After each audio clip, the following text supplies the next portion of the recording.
Hei, pernahkah Anda meninggalkan suatu percakapan dan merasa seperti Anda kehilangan pegangan pada realitas? Bertanya-tanya apakah Anda benar-benar mengatakan itu, atau Anda hanya terlalu memikirkannya? Anda tidak sendirian.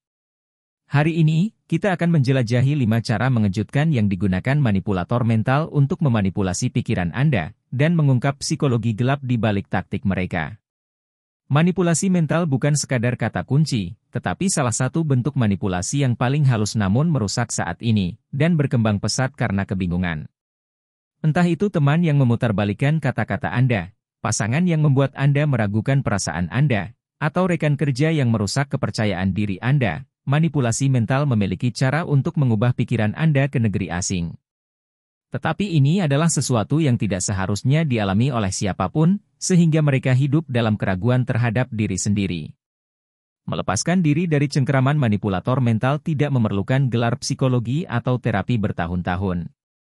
Dimulai dengan memahami taktik mereka, dan mengenali cara-cara halus yang mereka lakukan untuk mengendalikan pemikiran Anda. Di akhir video ini, Anda akan memiliki alat untuk mendeteksi manipulasi mereka, dan melindungi kejernihan mental Anda. Terinspirasi oleh kebijaksanaan stoik yang abadi, sebelum kita mulai, silakan berlangganan dan tekan lonceng notifikasi, agar Anda tidak pernah melewatkan lebih banyak cara untuk meningkatkan pengendalian emosi Anda.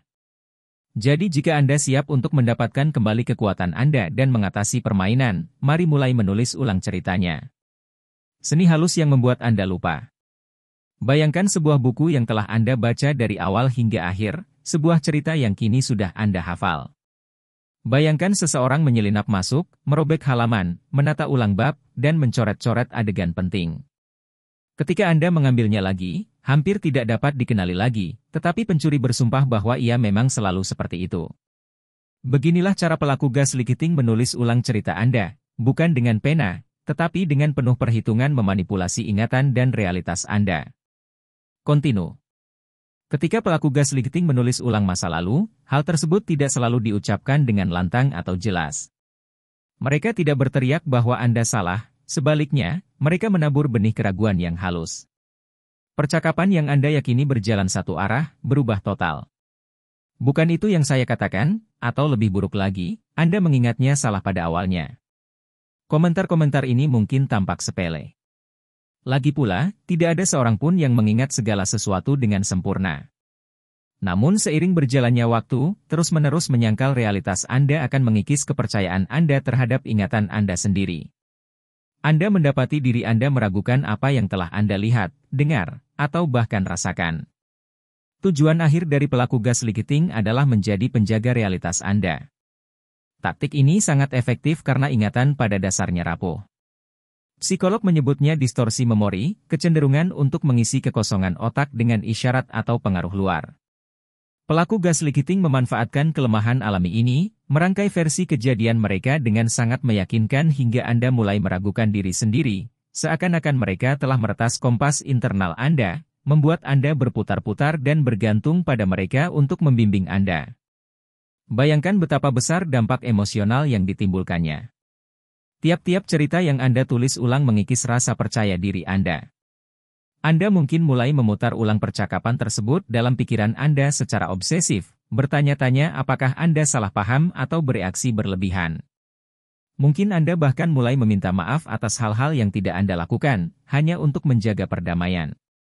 Beginilah cara manipulasi mental menghancurkan rasa diri Anda secara diam-diam, bata demi bata. Jadi bagaimana Anda melawannya? Mulailah dengan menambatkan diri Anda pada kebenaran. Buatlah jurnal, bukan hanya untuk mencatat kejadian, tetapi juga untuk mencatat perasaan. Tuliskan percakapan, keputusan, dan momen penting saat itu terjadi. Seiring berjalannya waktu, profil ini menjadi mercusuar Anda di tengah kabut manipulasi. Saat keraguan muncul, Anda akan memiliki bukti konkret untuk mendukung pernyataan Anda. Namun, menenangkan diri bukan sekadar menyimpan catatan, tetapi juga menyambung kembali hubungan dengan naluri Anda. Marcus Aurelius, Kaisar Stoa, mengajarkan bahwa kebijaksanaan datang dari dalam. Anda memiliki kekuasaan atas pikiran Anda, katanya, bukan atas peristiwa eksternal. Sadarilah ini, dan Anda akan menemukan kekuatan. Terapkan kebijaksanaan ini, percayalah pada kebijaksanaan yang ada dalam naluri dan intuisi Anda.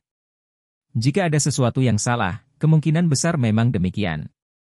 Mengelilingi diri Anda dengan orang-orang yang menegaskan realitas Anda juga membantu. Hubungan yang sehat dibangun atas dasar rasa saling menghormati, di mana perasaan dan persepsi Anda diakui, bukan dihapus. Semakin Anda memperkuat fondasi dukungan ini, semakin kecil kemungkinan pelaku gaslighting akan berhasil menghancurkan Anda. Menulis ulang cerita adalah salah satu senjata paling berbahaya yang dimiliki pelaku gaslighting, tetapi bukannya tidak terkalahkan. Kuncinya adalah kesadaran dan tindakan. Deteksi manipulasi halus sejak dini, dan pegang kebenaran dekat Anda seperti benteng, karena tidak seorang pun, tidak peduli seberapa terampilnya, memiliki hak untuk menulis ulang cerita Anda. Menjadikan empati sebagai senjata, mengubah belas kasih Anda menjadi senjata melawan Anda. Empati adalah salah satu kekuatan terbesar manusia, jembatan yang menghubungkan kita, memungkinkan kita untuk memahami dan mendukung satu sama lain. Namun di tangan pelaku gaslighting, empati Anda berubah menjadi senjata yang ditujukan langsung pada rasa damai Anda. Mereka memutarbalikkan kebaikan Anda, keinginan Anda untuk melihat hal terbaik dalam diri orang lain, menjadi sebuah perangkap. Tiba-tiba, rasa belas kasih Anda terasa seperti rantai yang membuat Anda terikat pada seseorang yang memanipulasi emosi Anda demi keuntungan mereka sendiri. Manipulator sangat pandai mendeteksi orang yang penuh belas kasihan. Mereka tahu Anda akan meragukan rasa frustrasi mereka, bahwa Anda akan berhenti sebelum menghadapi mereka, karena Anda ingin memahami asal-usul mereka. Jadi mereka membuat skrip yang memanfaatkan tren ini. Mereka menangis seperti buaya, berpura-pura menjadi korban. Saat Anda mulai melawan mereka, mereka bahkan mungkin mengatakan sesuatu seperti, "Kamu sangat sensitif. Saya pikir Anda akan lebih memahami saya." Sindiran halus ini mengalihkan fokus dari tindakan mereka yang merugikan dan kembali ke apa yang Anda duga sebagai kekurangan Anda. Disinilah keadaan menjadi berbahaya. Empati Anda membuat Anda membenarkan perilaku mereka. Mungkin mereka bersikap seperti ini karena mereka stres, atau mereka tidak bermaksud menyakiti saya, mereka hanya sedang mengalami banyak hal. Walaupun memahami kesulitan seseorang merupakan sifat yang indah, para manipulator menggunakannya untuk sepenuhnya membenarkan tindakan mereka. Anda akan menanggung beban emosional mereka, sementara mereka menjalani hidup dengan nyaman, memanipulasi Anda dengan berpikir bahwa itu adalah tanggung jawab Anda untuk memperbaiki segalanya. Untuk memahami taktik ini, bayangkan Anda sedang memegang seember air untuk seseorang. Awalnya, tidak berat dan Anda tidak keberatan membantu. Tetapi apa yang terjadi kalau mereka terus menuangkan seember demi seember air, sementara mereka bersikeras bahwa Anda cukup kuat untuk menanganinya? Tak lama kemudian lenganmu terasa sakit, tetapi kau tetap bertahan, karena mereka telah meyakinkanmu bahwa itu tugasmu. Manipulator menggunakan empati Anda untuk menambah beban emosional, membuat Anda kelelahan, sementara mereka pergi tanpa merasa bersalah. Lebih buruk lagi, mereka sering melihat manipulasi mereka sebagai ujian belas kasihan Anda. Mereka akan mengatakan hal-hal seperti, "Jika kamu sungguh peduli, kamu akan mengerti," atau mereka mungkin menggunakan nilai-nilaimu untuk melawanmu, dengan mengatakan, "Kupikir kamu percaya pada pengampunan." Itu lelucon psikologis. Mereka menghindari tanggung jawab dengan membuat Anda merasa bersalah karena tidak cukup berempati.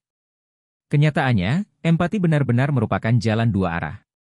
Ini tentang memahami dan mendukung satu sama lain, bukan satu orang memberi tanpa henti, sementara yang lain menerima. Jadi bagaimana Anda keluar dari perangkap emosi ini? Mulailah dengan menyadari bahwa empati tidak berarti izin. Marcus Aurelius, salah satu tokoh utama kebijaksanaan Stoa, mengingatkan kita, bersikaplah toleran terhadap orang lain, dan tegas terhadap diri sendiri. Tetapi toleransi tidak berarti membiarkan seseorang memperlakukan Anda dengan buruk.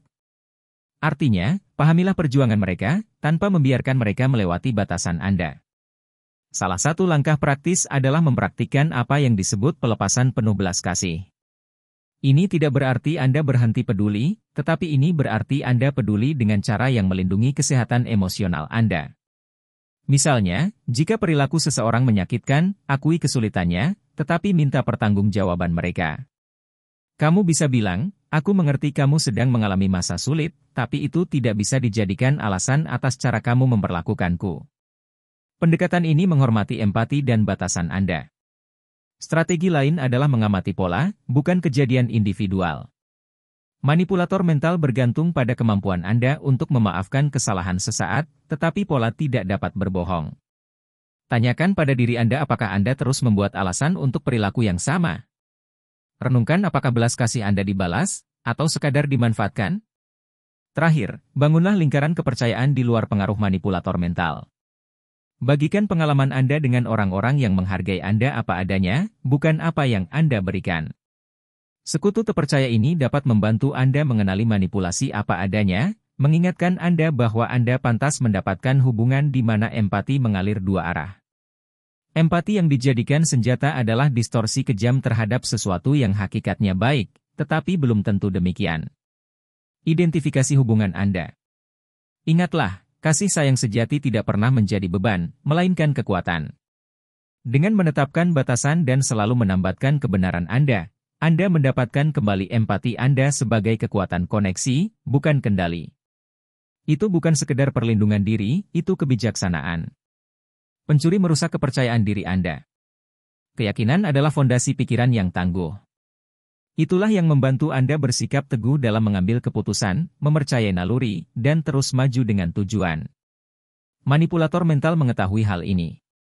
Mereka tahu bahwa jika mereka dapat mengikis kepercayaan Anda, mereka dapat mengendalikan Anda. Ini bukan sekadar serangan terhadap harga diri Anda, tetapi pencurian kepercayaan diri Anda terhadap diri sendiri yang dilakukan dengan sangat canggih dan terencana. Cara kerja taktik ini mengerikan karena kehalusannya. Seringkali dimulai dengan hal kecil, dengan komentar yang tampaknya tidak berbahaya. Apakah Anda yakin tentang itu? Atau Anda selalu terlalu emosional tentang hal-hal kecil? Awalnya Anda mungkin melewatkannya, tetapi pengulangannya disengaja. Seiring berjalannya waktu, komentar-komentar ini menjadi lebih dari sekadar tentang momen-momen tertentu, namun menjadi tentang Anda sebagai seorang pribadi. Tiba-tiba, keputusan Anda, emosi Anda, dan bahkan identitas Anda sedang diawasi. Kerusakan sesungguhnya terjadi ketika suara mereka mulai menggantikan suara hati Anda. Anda mungkin mendapati diri Anda mempertanyakan segalanya. Haruskah Anda berbicara dalam rapat itu? Haruskah Anda mempercayai insting Anda dalam sebuah argumen? Haruskah Anda mencoba sesuatu yang baru? Pencuri kepercayaan telah melakukan tugasnya saat Anda tidak lagi yakin pada diri sendiri tanpa validasi mereka, atau lebih buruk lagi, izin mereka. Mengapa strategi ini begitu efektif? Karena kepercayaan diri bukan sekadar perasaan, melainkan otot yang tumbuh lebih kuat seiring digunakan. Setiap kali Anda yakin pada diri sendiri dan berhasil, Anda memperkuat kemampuan Anda untuk menangani tantangan hidup. Para manipulator mengetahui hal ini, jadi mereka mencoba menguras otot itu, membuat Anda bergantung pada mereka agar merasa mampu. Erosinya lambat, tetapi dampaknya sangat besar. Pikirkan bagaimana hal ini terjadi dalam kehidupan sehari-hari. Mungkin Anda bersemangat dengan proyek baru di tempat kerja, tetapi si manipulator menepis ide Anda dengan seringai dan komentar seperti, itu agak ambisius, menurut Anda. Atau mungkin Anda sangat gembira dengan prestasi pribadi, tetapi mereka mencoba mengecilkannya dengan mengatakan, siapapun bisa melakukan itu. Komentar-komentar ini mungkin tampak tidak penting, tetapi seiring waktu, komentar-komentar tersebut terkumpul seperti tetesan air yang menggores batu. Kaum Stoa kuno percaya bahwa kepercayaan diri datang dari tidak bergantung pada pendapat orang lain. Marcus Aurelius menulis, jika Anda menderita karena hal eksternal, rasa sakitnya bukan disebabkan oleh hal itu sendiri, tetapi bagaimana Anda menilainya.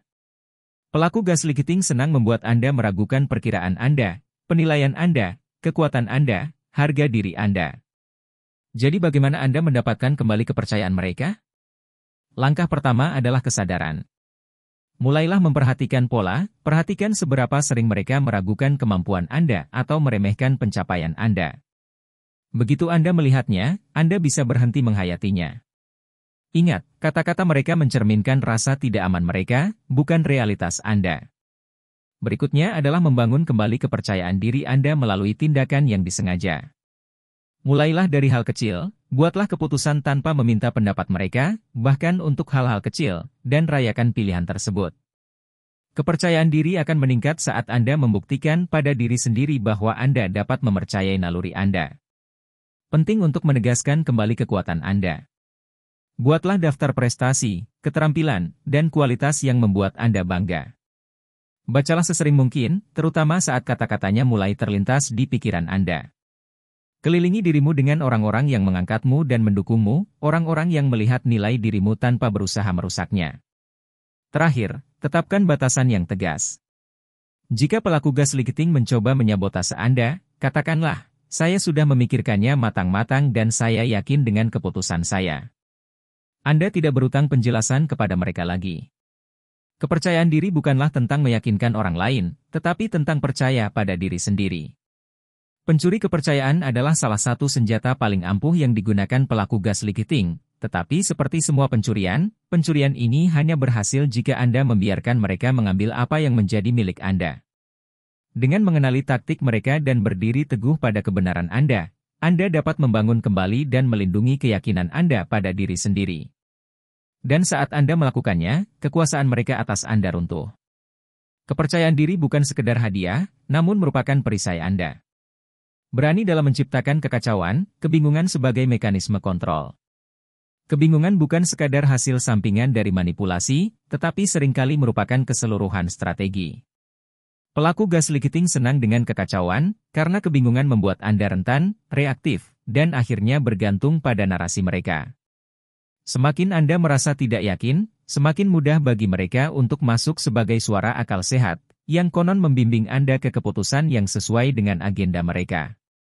Taktik ini bukan tentang kekacauan acak, tetapi tentang pelaku gaslighting yang sengaja memanipulasi melalui kontradiksi, setengah kebenaran, dan ingatan selektif. Suatu hari mereka memuji penilaian Anda, hanya untuk mengkritiknya dengan keras pada hari berikutnya. Mereka akan memutarbalikkan pembicaraan, mengklaim Anda mengatakan hal-hal yang tidak Anda katakan, atau menyangkal hal-hal yang telah mereka katakan dengan jelas. Seiring berjalannya waktu, ketidakkonsistenan ini membuat Anda lelah dan menyebabkan Anda meragukan persepsi Anda terhadap realitas.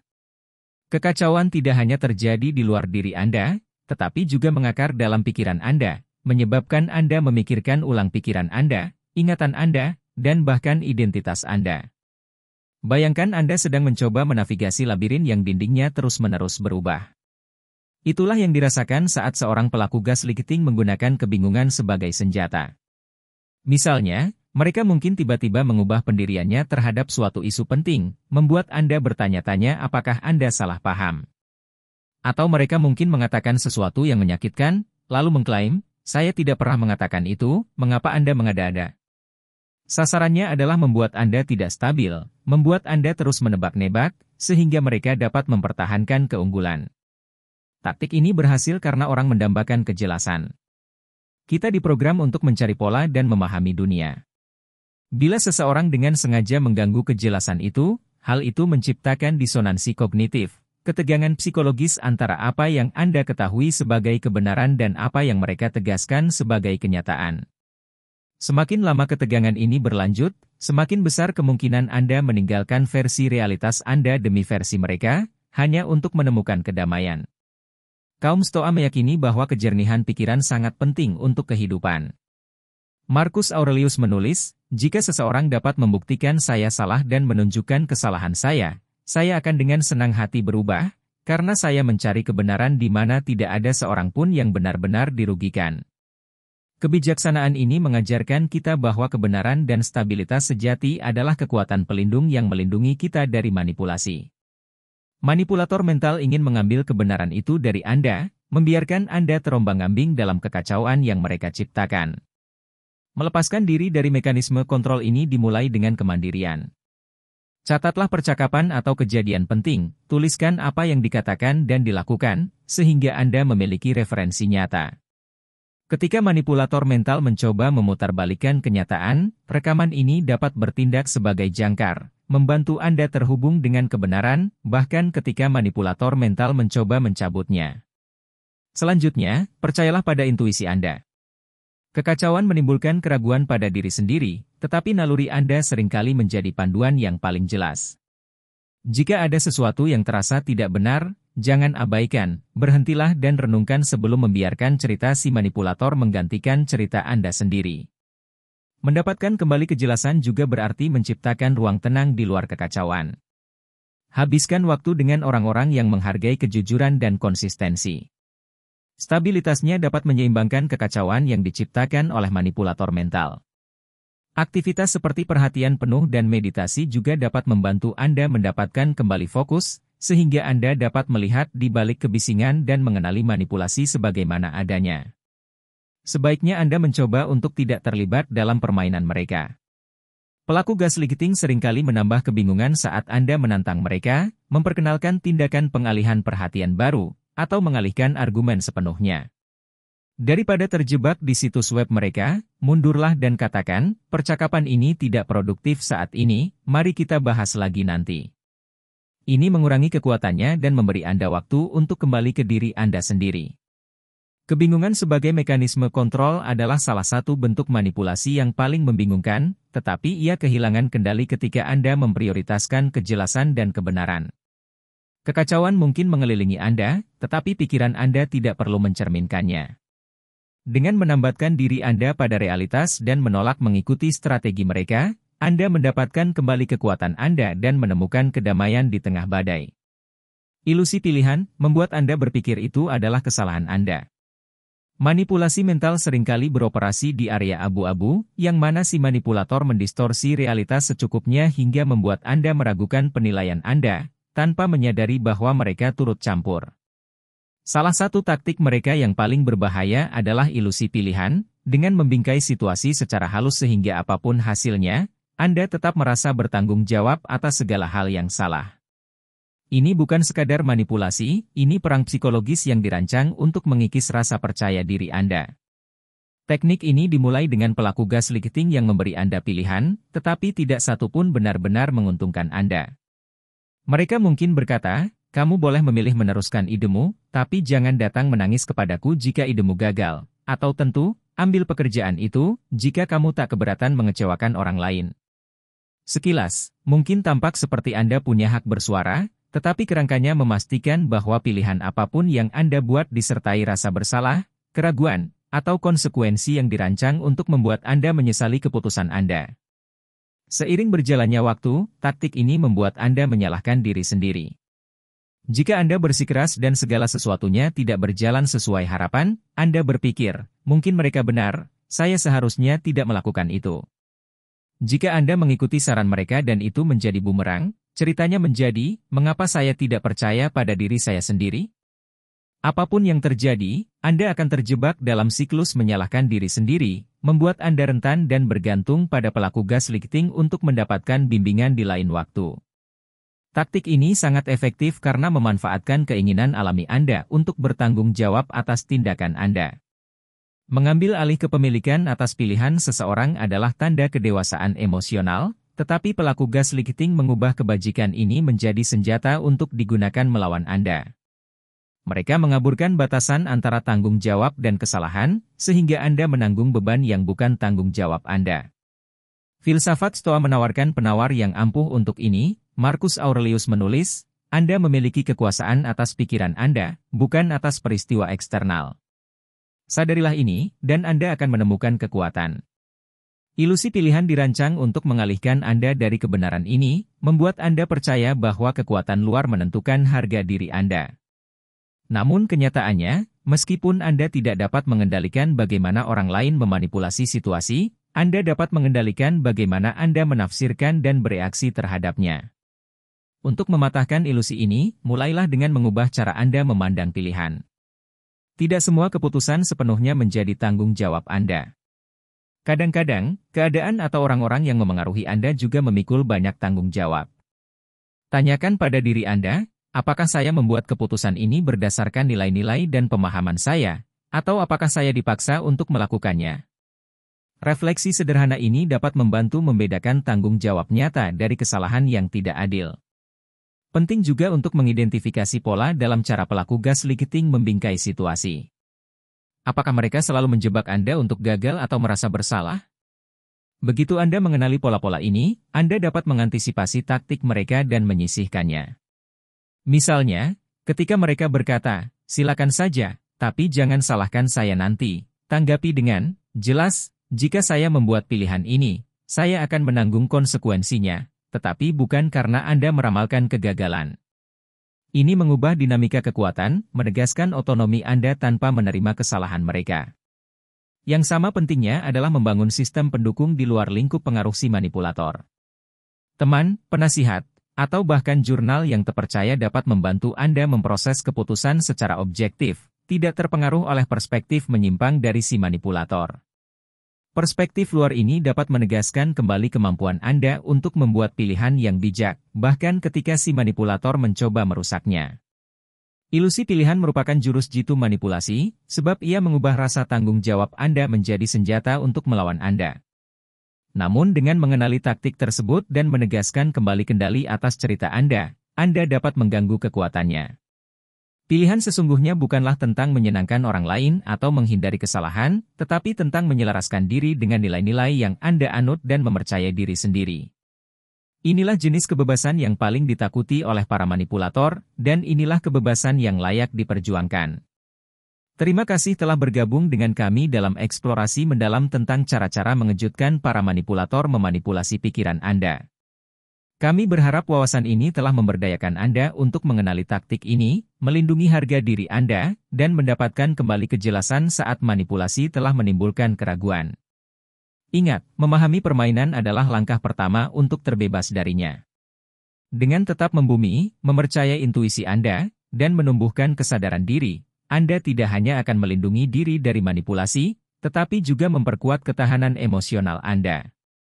Setiap kali Anda mendapatkan kembali cerita Anda selangkah lebih dekat untuk menjalani kehidupan yang autentik, seimbang, dan penuh kedamaian batin. Ini tentang belajar melihat melalui kabut manipulasi, dan dengan percaya diri melangkah ke dalam cahaya kebenaran Anda sendiri. Terima kasih telah menonton. Jika ini sesuai dengan Anda, jangan lupa menyukai dan berlangganan untuk mendapatkan lebih banyak konten yang memberdayakan yang dirancang untuk membantu Anda menavigasi tantangan hidup dengan kebijaksanaan dan wawasan. Tetap waspada, tetap kuat, dan sampai jumpa di video berikutnya.